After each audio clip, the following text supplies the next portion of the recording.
결국 이 지역들은 무슨 문제가 발생할 거냐면 치열한 싸움이 날 겁니다.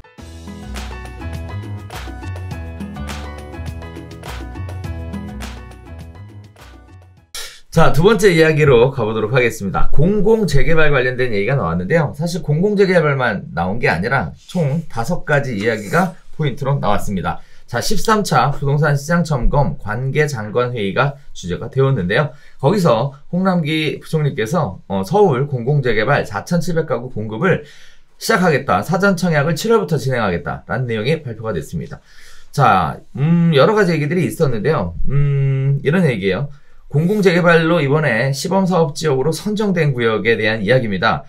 노후도 등 정비 시급성, 주택공급 효과 등 공공성, 실현 가능성 등을 고려해서 8개 구역을 공공재개발 시범사업 후보지로 선정했다라고 하고요. 서울도심 내 4,700호 추가 공급이 가능하지만 투기가 예상되는 관계로 토지거래 허가구역 지정을 하겠다라는 내용이 동시에 발표가 됐습니다.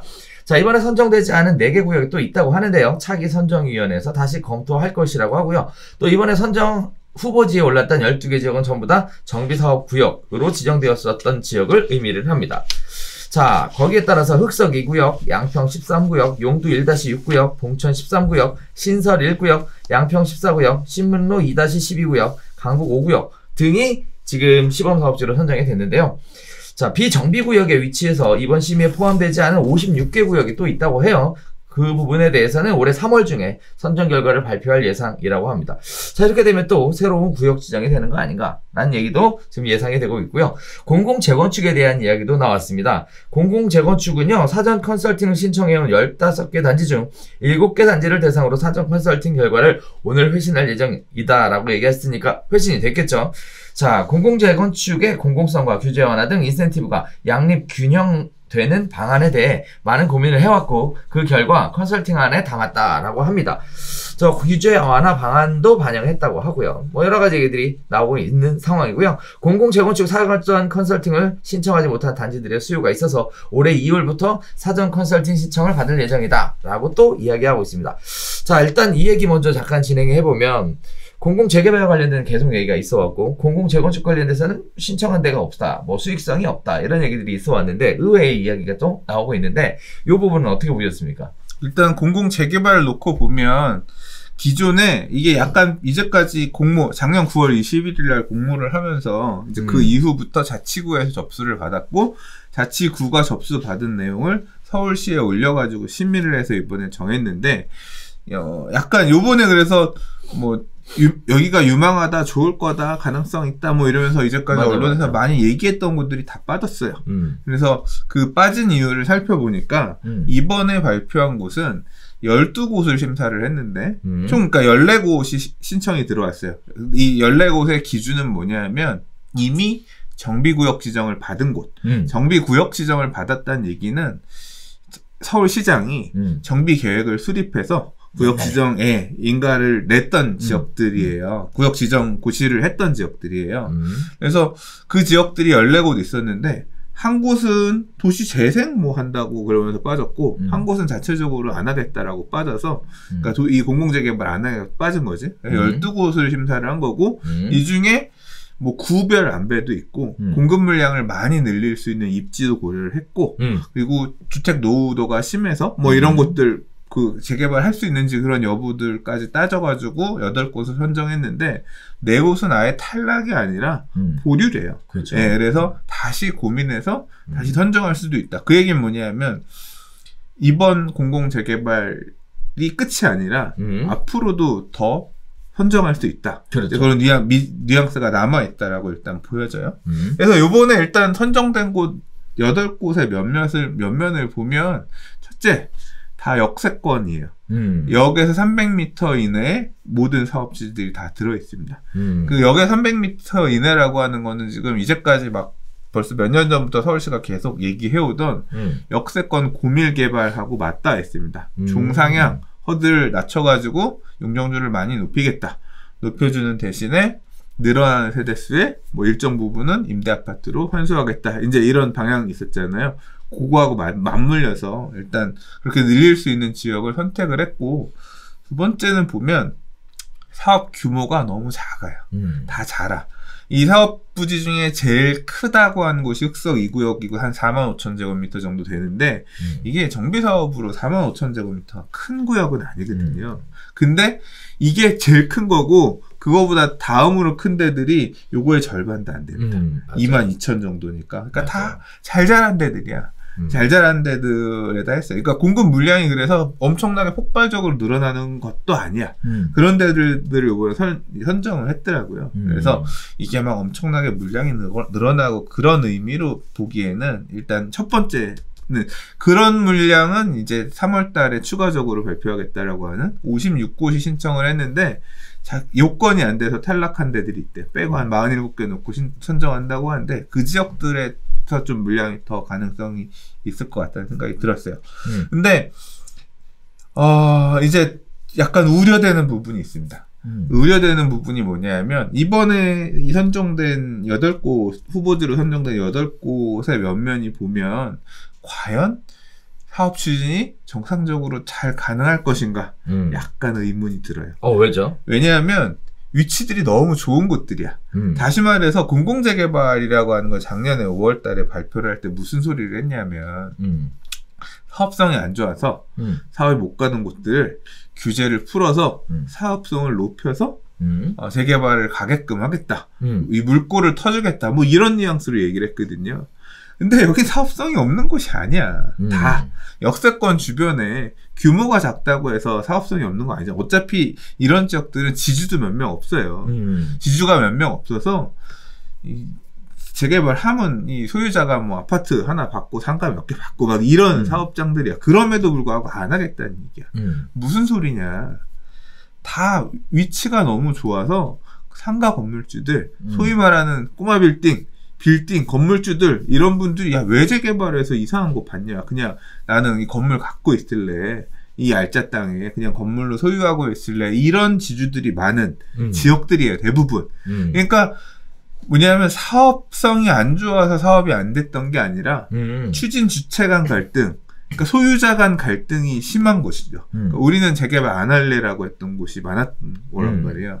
그래서 이제 그래서 사업이 못 가니까 이렇게 멈춰있던 것들에다가 이 공공재개발 사업으로 가면 조합 방식의 사업보다 동의율을 낮춰서 사업 시행자를 지정할 수 있거든요. 이제 그거를 바라보고 이 추진 주체들도 신청을 한 거야. 그러니까 이제 결국 이 지역들은 무슨 문제가 발생할 거냐면 치열한 싸움이 날 겁니다. 난 재개발 절대 불가야 라고 하는 반대 세력들과 이 방식을 추진하고 하는 추진 주체 간의 극렬한 갈등이 나타날 거고 이건 추후에 법률 문제로까지도 비화될 겁니다. 이 동의율을 어떤 기준으로 봐야 될 것이냐. 뭐 법에서 정하고 있는 기준은 뭐 3분의 2다 그렇죠. 라고 하더라도 그 내용을 받아들일 수 없다. 추진 주체들. 이 공공이 갑자기 이렇게 개입을 해서 이거는 사유재산권 침해다. 뭐 이런 내용을 가지고 다툴 거고 이게 적어도 저는 대법까지 가서 결론이 날 문제일 거라고 보거든요. 그러니까 사업을 빨리 추진하고 싶어하는 마음과 동시에 이 격렬한 반대는 끝까지 붙을 겁니다. 앞으로 몇 년 뒤가 될지 모르는 그 뒤까지도 이 사업에 발목을 잡을 겁니다. 왜 아시잖아요. 마포구의 아현 4구역 같은 경우가 공덕자이라는 아파트로 재개발 끝났지만 이 사업 추진주체 간의 갈등이 입주를 마친 지금 5년, 6년 뒤까지도 지금 아직도 거의 등기가 아직도 안 난 이유가 그 청산당에서 나갔던 비대위 분들의 그 문제가 해결이 안 돼. 그 보상금 문제 때문에 지금 그러고 발목을 잡고 있잖아요.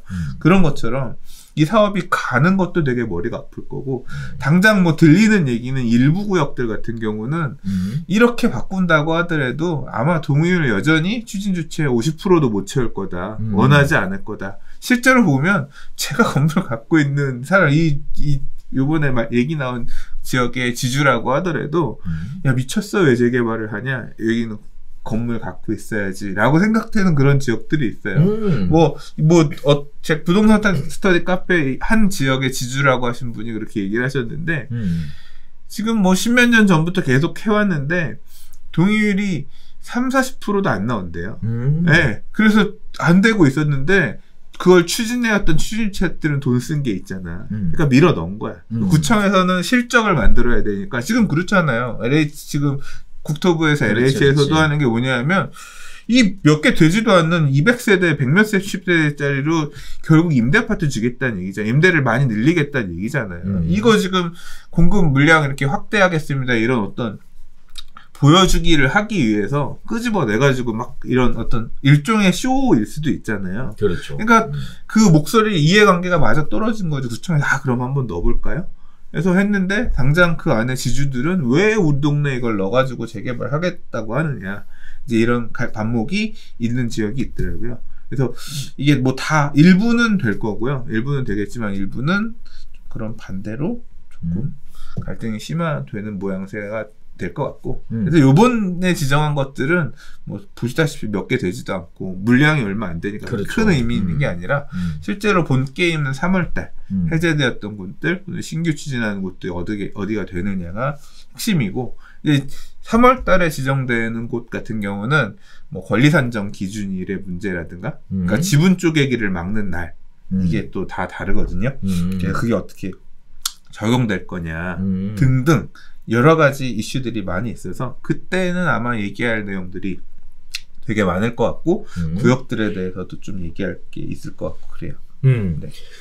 굉장히 무서운 얘기네요. 네. 사실 쉽게 생각하기에는 구역 지정이 된 날짜들이 보면 굉장히 오래전에 지정이 됐음에도 불구하고 아직 추진이 안 됐었던 지역들이거든요. 그런 지역들을 추진하겠다라고 얘기했는데 결국은 이게 재개발은 또 무서운 게 하나 있잖아요. 그 수용이라고 하는. 네. 어떻게 해서든 요건 맞춰서 수용하는 거 아니냐라는 이런 생각도 좀 드는데, 한편으로는 좀, 정체되어 있던 재개발 사업이 새롭게 추진될 수 있는 기회와 가능성이라는 걸 좀 보고 기대도 많이 해왔습니다만, 역으로는 그렇게 수용으로 동안 피해를 보시는 분들이 굉장히 많을 것 같고 극렬한 저항 내지는 원활한 사업 추진이 어려울 것 같다라는 얘기도 선생님 얘기 들어보면 네 예상이 되고 있는 상황입니다. 제한적으로만 갈 것 같아요. 그러니까 네. 그렇군요. 자 그리고 공공 재건축 관련돼서도 이것도 좀 뭐랄까요 예상치 못했던 얘기인데 과거에 신청들을 하였으나 뭐 다들 안 하는 걸로 뭐 이렇게 공공 재건축 했었잖아요. 이거는 뭐 우리 자체적으로 시뮬레이션 해봤더니 공공 재건축을 하면 뭐 추가 부담금이 37%가 감소하는 것으로 분석된다. 사전 컨설팅. 이걸 누가 믿어? 누가 믿어? 그러니까 포 때리고 차 때리고 포 때리고 그거는 얘네가 시뮬레이션 할 때 선정했던 최악의 경우를 놓고 니들이 재건축하면 이건데, 그러니까 우리가 규제 졸라 때려가지고 이거 다 받으면 니네 이거밖에 안 되는데 우리가 좀 풀어주고 나면 이만큼 늘어날 거야. 처음에도 그랬잖아요. 처음에. 그렇잖아. 그럼 그거에 따라서 추가 부담금이 감소할 거니까 이거 하지. 그런데 바보입니까? 네. 조합원들이 바보입니까? 훨씬 머리 위에 있죠. 공무원들 머리 위에 있는 사람들이죠. 그 조합원 중엔 네. 공무원도 계실걸요? 당사자도 공무원 당사자도 반대표 올릴걸? 그러니까. 이게 선택지가 지금 재건축을 해야 된다라는 선택지만 있는 게 아니잖아요. 그렇죠. 앞으로 법이 어떻게 바뀔지도 모르는데 좀 있어보자. 뭐 이런 선택지도 있는 거고. 지금 분양가 규제라든가 재건축 초과액 환수제도 또 뭐 법률이 어떻게 바뀔지 앞으로 모르는 거잖아요. 그러니까 여러 가지 가능성을 놓고 조합원들은 이 경우의 수를 놓고 선택을 할 수가 있는 건데 이게 보면 이 결국은 공공 재건축이라고 하는 것도 용적률을 높인다라고 하는 거는 미래의 나의 삶의 주거 만족도를 내린다는 얘기예요. 그렇죠. 상대적으로 항상 그게 맞목이 만들어지는 거거든요. 그러니까 그걸 하고 나서 추가 부담금 조금 줄어들면 뭐해. 앞으로 지어질 내 새 아파트의 가치가 그만큼 평가절하된다라고 하면 지금 추가 부담금을 조금 더 내고 쾌적한 집을 받는 게 맞을 수도 있잖아요. 그런 그렇죠. 선택지 등등을 고려했을 때 그냥 이런 구구절절한 얘기도 필요 없어요. 공공재건축을 통해서 앞으로 7만 호 공급하고 5만 호를 늘리겠습니다. 앞으로 5만 호를 공급하겠네. 어쩌네 이 얘기했지만 실제로 사전 컨설팅조차 안 받은 사업지들이 대부분이고 그렇죠. 일부 사전 컨설팅 참여하겠다 적극적인 놈도 없고 그렇잖아요. 그 얘기는 이미 망한 카드지. 보여주기 싫다. 이걸 지금 하겠다라고 하는 거는 서울시나 이런 공공의 개입 없이 추진이 좀 불가한 그런 일부 사업장들은 이거라도 받아서 가겠다 있는 거지. 그런 분쟁의 가능성이 없는 일반 민간 재건축 사업주들 같은 경우는 누가 하겠습니까? 그냥 네, 그렇습니다. 쇼다. 쇼였다. 네, 그렇습니다. 네, 공공재건축 관련된 이야기까지 들어봤는데요. 그 이외에도 세 가지 이야기가 더 나왔어요. 올해 사전청약 3만 호를 7월부터 공급하겠고요. 구체적 계획은 4월 달에 발표하겠다. 청약을 기대하셨던 분들은 4월 달 발표를 기대해 보시고. 이거 기다리시는 분들 좀 있습니다. 네. 올해 사전청약. 지금 이제까지 2년 전에, 벌써 2018년, 3년 전인가요? 이 3기 신도시 얘기 나오고 나서 이거 기다린다고 지금 그 3년의 골든타임을 놓치시는 분들 많아요. 맞아요. 그래서 이 사전청약에 목숨 걸고 있는 분들 있단 말이에요. 그래서 이제 4월 달에 구체적 계획 나오면 적극적으로 공략들 하실 준비들 하셔가지고 많이들 이제 전문가들 연구하는 글들 파가지고 어디 넣어야 되냐 전략 짜고들 하실 텐데 공략해서 꼭 받아야죠. 자, 네 번째는 양도세 강화가 6월부터 시행인데요. 시장 교란 행위를 연중 단속하겠다라는 얘기입니다. 자, 매도하라는 얘기였죠. 그래서 주택 매물 출회를 위해서 종부세 양도세 강화 시행 시기를 올해 6월 1일로 설정해서 그 전까지 중과 부담을 피해 주택을 매각하도록 유도한 바 있는데 이제 남은 기간이 4개월 남았으니까 빨리 팔아라 이런 얘기들 하고 있습니다. 자, 다섯 번째 이야기는요. 실수요자 중심 시장 재편을 하겠다. 기존의 임차인 주거 안정성을 개선하겠다라는 얘기를 쭉 진행해 왔어요. 이거는 뭐 계속 있어 왔었던 얘기니까 특별한 내용은 없을 것 같은데요. 마무리에 이런 얘기가 나왔습니다. 국민 모두가 부동산 시장의 안정을 위해 함께 힘을 모아달라라는 부탁을 했는데 여기서 말하는 힘을 모아주기 위해 참여를 해야 되는 사람은 누굴까? 전 이게 참 궁금하더라고요. 정신 못 차리겠어. 아니 그런 게 어딨어. 누가 다 자기의 이익을 위해서 다 자기의 이익을 위해서 사는 건데 국가가 개인을 책임져 주지 않는데 개인들이 다 자기가 여기에서 벼락거지란 말이 왜 나왔어요. 그런 어떤 실패하지 않기 위해서 다 자기 알아서 지금 각자 지금 도생하면서 각자 살아날 길을 찾고 있는데 이 동의할 수 없는 이런 내용들 가지고 좀 다 말도 안 되는 걸로 쳐내고 있는 거 아니에요. 니들은 나쁜 놈이고 죄인이고 개새끼고 뭐 이런 느낌으로 규제를 통해서 국민들을 분열시키고 있는 정책을 쓰는 사람이 누군데 잘도 도와달라는 소리 도와달라고 얘기는 하지만 퍽이나 소리 그런 얘기를 들으면서 퍽이나 이런 반응을 보일 분들이 태반인데 마음을 많이 잃었잖아요 지금. 그러니까 누가 도와줘야 될까 가만 생각해 보니까 이거 누구한테 한 얘기일까 이런 생각이 그러니까 듣는 사람이 나한테 하신 얘기는 아니죠. 설마 저한테 하신 얘기는 아니죠. 뭐 이제 그런 느낌. 그러니까 딱 그런 뉘앙스예요, 그죠? 너무 참 말 아끼자. 네. 자, 이렇게 크게 5가지 꼭지의 이야기가 전해왔는데 2021년 부동산 시장을 앞으로 어떻게 끌고 가야 되겠다라는 일종의 큰 가이드라인 같은 이런 모습이었던 것 같습니다.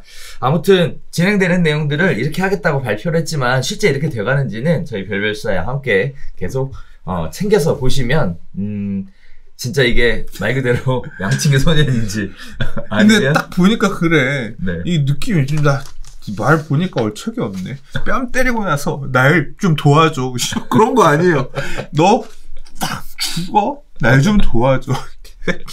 양도세 올해 6월 죽는다. 나 좀 도와줘. 뭐 거의 그런 느낌 아니에요. 네? 그러니까. 증여세 높일 거야. 이씨. 죽는다. 재건축 죽는다. 도와줘. 이거 아니야. 이게 앞에서 한 얘기랑 뒤에서 한 말이랑 안 맞아. 그러니까.